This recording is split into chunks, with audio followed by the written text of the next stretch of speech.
Listen up, every single last one of you. You always pass the ball to the hot hand. I'm Lauren Shehadi. I'm here to tell you Pete Prisco is the hot hand. He was 5-0 last week. He joins me now. Pete, you can't get any better than that. You know, that's the one thing. I've been waiting for that week all year long, and I have it at the final week of the season, and now we're on to the playoffs, so I can't have 5 games to win.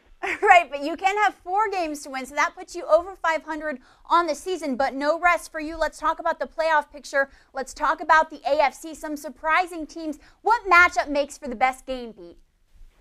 Well, I think the most intriguing matchup is the Colts against the Chargers for me, and a lot of reasons. I think, you know, the Colts went out there and won on a last-second field goal earlier in the year.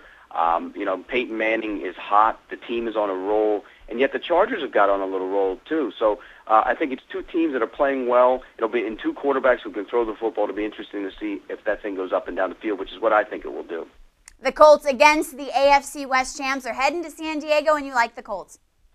Yeah, I do. I think the Chargers are 30th against the pass. A lot of teams have had big plays against them down the field.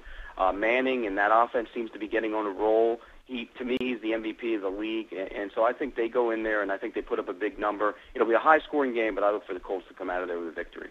How about Miami, Baltimore, Pete? What a story from worst to first. When you talked to Chad Pennington postgame, he said it wasn't about revenge at all. We just wanted a win. A win it was, but it doesn't get any easier. They face Baltimore. And here's what I know about football. I went to Miami and spent a couple of days there for training camp and looked at them, and I thought, this team might win 4 games if they're lucky. And here they are, here in January, and they're playing in the postseason, winning the division. So you never know in the NFL. I think their luck runs out this week, though. Not luck, but their run runs out. The reason I say that, I think Baltimore is so physical that they're going to get after the quarterback. They're going to limit the run game, and Miami's going to have trouble making plays down the field.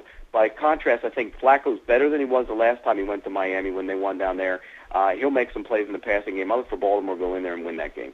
Okay, they'll see what they can do against that Ravens defense. Now let's make a shift to the NFC. The defending Super Bowl champion New York Giants have home field advantage throughout. Let me ask you this. Who goes in there and who beats them? You know, it's interesting because the Eagles win. If the Eagles win this week against Minnesota, they go in there and play them, and the Eagles won there a couple weeks ago, so they have the confidence that they know they can go in there. I don't think the next time they'll do it, but they do know in the back of their minds that it's definitely possible, and we know how those NFC East games go. They're usually tough physical football games, so I think Philly could go in there and win. I don't think they will.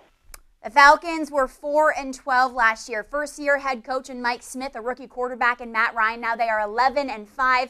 Who do you like in this one?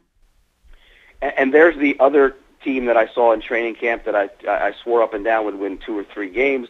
And to be honest with you, a lot of people inside that building who I know very well thought they'd win 4 or 5 games. They've overachieved. They're physical. They're tough. They run the football.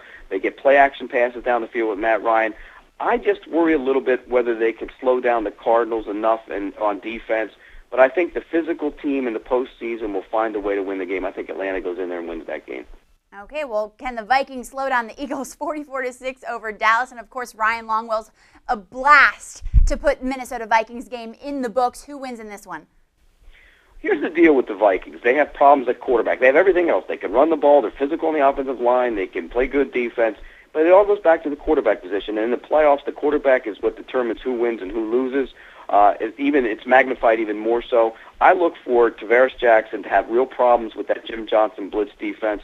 I think the Eagles will come at him with everything that they have. They'll confuse him. He'll turn the ball over. I like Philly to go in there and win, and then they'll end up playing the Giants next week. All right, well, let's get to the good stuff. And by good stuff, I mean Super Bowl. And you're all about the Mannings on this one, huh, Pete?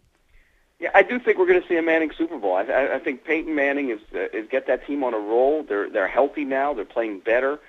They win there. They're the one team in the AFC that can go in anywhere and win, and the reason being they can score. The Titans don't score a lot. The Steelers don't score a lot. Well, the Colts can score. I think the Colts can go on the road and win anywhere. I think they'll come out of the AFC, and in the NFC, I think the Giants at home, 2 wins, boom, boom, and on into the Super Bowl, and then they'll try and defend against brother against brother. It should be a fantastic Super Bowl, by the way. Brother against brother. We'll see how that all plays out, and you can check it out right here on this site. Everything NFL is just a click away. Pete Prisco, I'm looking for another great week from you.